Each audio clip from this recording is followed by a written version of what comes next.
I wasn't expecting a normal workday when I boarded a Bell 407 at 4 a.m. in the morning, accompanied by a heavily armed tactical team. After all, my team and I were tasked with executing a high-risk warrant at an isolated location, deploying alongside local law enforcement to arrest the prime suspect for a half-dozen brutal murders that had occurred during the past 2 years. The suspect's home was located upon the offshore island of Tartarus, a small fishing community of a few hundred residents whose only link with the mainland was via a twice-daily ferry service across the straits.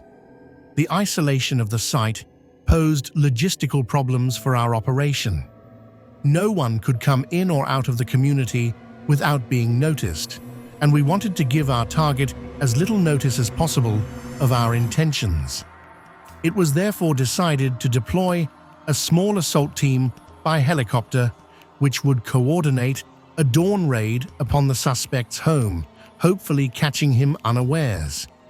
Hopefully was the operative word here, because we knew our target was armed and unlikely to go quietly. So, it would be far to say the atmosphere was tense as we boarded the chopper on that wet and humid summer's morning.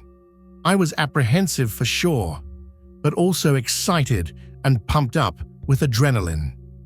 After years with the agency carrying out dull background checks and low-level investigations, it seemed I'd finally reached the big time with this opportunity to take down a notorious serial killer whose vile crimes had obtained nationwide coverage. Assuming I survived the raid and helped bring about a successful conviction, my career would be on a fast track to success. I thought about all this as I sat in the rear of the cramped helicopter. My nerves hardly helped as our pilot battled the escalating winds, a storm which had taken root as if from nowhere. Our aircraft shook under the turbulence and I felt queasy, but I was determined not to lose my breakfast or my nerve, as it would set a bad example for the men. My team was a small one. Jackson was our pilot, and the 4-man assault team was led by Rodriguez, accompanied by Doherty, Saad, and Elliott. If the SWAT team were nervous, they certainly didn't show it, as Rodriguez and his men sat in silence, cradling their assault rifles on their laps while staring straight ahead with no emotion or fear evident in their hard eyes. All were ready for battle, clad in black body armor and helmets and with their faces covered. These men were professionals, trained for every conceivable scenario. But the situation we were unwittingly flying into had no tactical precedent. But of course, none of us knew what was in store as we set off on that morning, and I delivered my final briefing to the team before what I still hoped would be a smooth operation. "Okay, boys," I began, trying to exert both calm and confidence. "You know the drill, but let's go over it one last time. Officially, we're deploying today in support of local law enforcement to help them execute a high-risk warrant.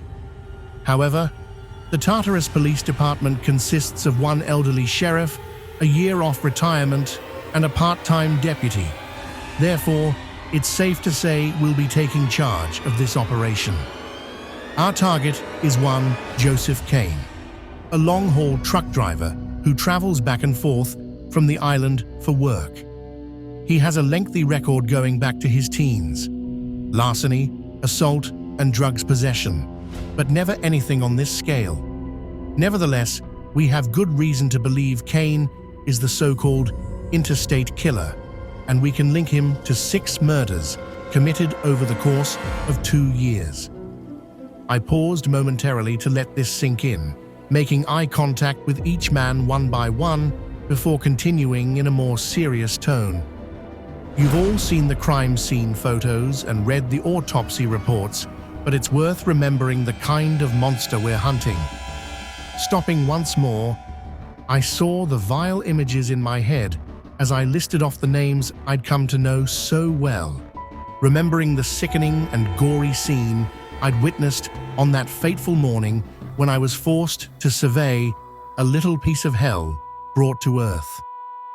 Jane Bukowski and Sylvia Curry, two college students driving home for the holidays, they stopped at a cheap motel for the night, and the killer broke into their room while they slept. We believe the victims were tortured for hours before their deaths, and the scene inside that motel room was horrific. The next morning, the motel's maid, Isabel Snatches, came to clean the room and was ambushed and stabbed to death by the perpetrator, becoming his sixth victim. But the bad guy fucked up this time. He left his DNA at the murder scene, and we were able to match it to Mr. Kane, who already existed on our files from his previous offenses. I paused again, more for dramatic effect than anything else. So, there you have it, gentlemen. We have a Bond-feed serial killer in our sights. The local sheriff informs us that Kane has firearms on his premises and is hostile to law enforcement officers. Therefore, we've got to assume he'll violently resist arrest. Our stated objective is, of course, to take him alive, but I don't want anyone taking any chances. "We've got this, Chief," Rodriguez replied confidently, while the rest of the squad simply nodded in confirmation. For a moment, I feared I'd gone too far. Would the squad seek to deliberately shoot Kane down as the ultimate retribution for his heinous crimes? He was, after all, innocent until proven guilty and entitled to due process. But no, I reassured myself. Rodriguez and his men were professionals and would do things by the book. That said, if Kane did open fire, he would be justifiably taken out, and nobody would shed any tears for him. During my impromptu briefing, I'd failed to notice the rapid deterioration in the weather as we flew out to sea. The prevailing winds were rocking our helicopter back and forth, and all I could see before us were black clouds and not-so-distant lightning strikes.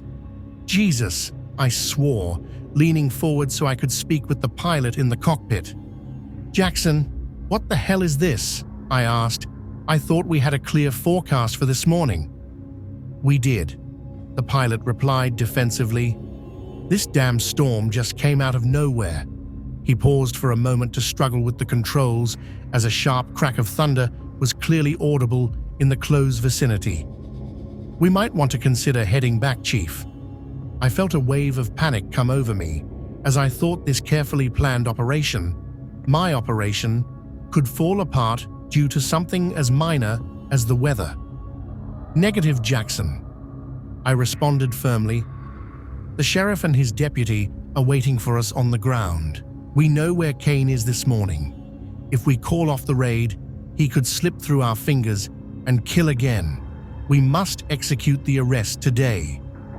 Jackson tutted and shook his head. Clearly he wasn't happy, but the pilot followed his orders nonetheless. "Okay, Chief, I'll see what I can do." I breathed a sigh of relief, truly believing I'd made the right call in that moment. If only I knew the horrors which lay before us. The storm only grew worse the closer we came to the island. It was the oddest thing, as the storm front seemed to be entirely localized over Tartarus, with blue skies on either side, but ominous dark clouds over the island. We should have turned back. Of course we should. But I was arrogant and didn't recognize the threat. Before long, the chopper was being bombarded by the elements, a deluge of heavy rain and near hurricane-force winds. Jackson struggled to keep control of the aircraft, but this became increasingly impossible. The pilot shouted to be heard over the thunder and heavy rainfall, announcing multiple equipment failures, with the navigation systems and the radio both going down. But this was the least of our worries, as the frail aircraft was rocked from side to side by the mighty storm. I realized then what a serious mistake I'd made and how I'd surely put all our lives in mortal danger. But it was too late to turn back now. I looked into the eyes of my companions and saw my fear mirrored as the hard exterior of the assault force members could no longer be maintained.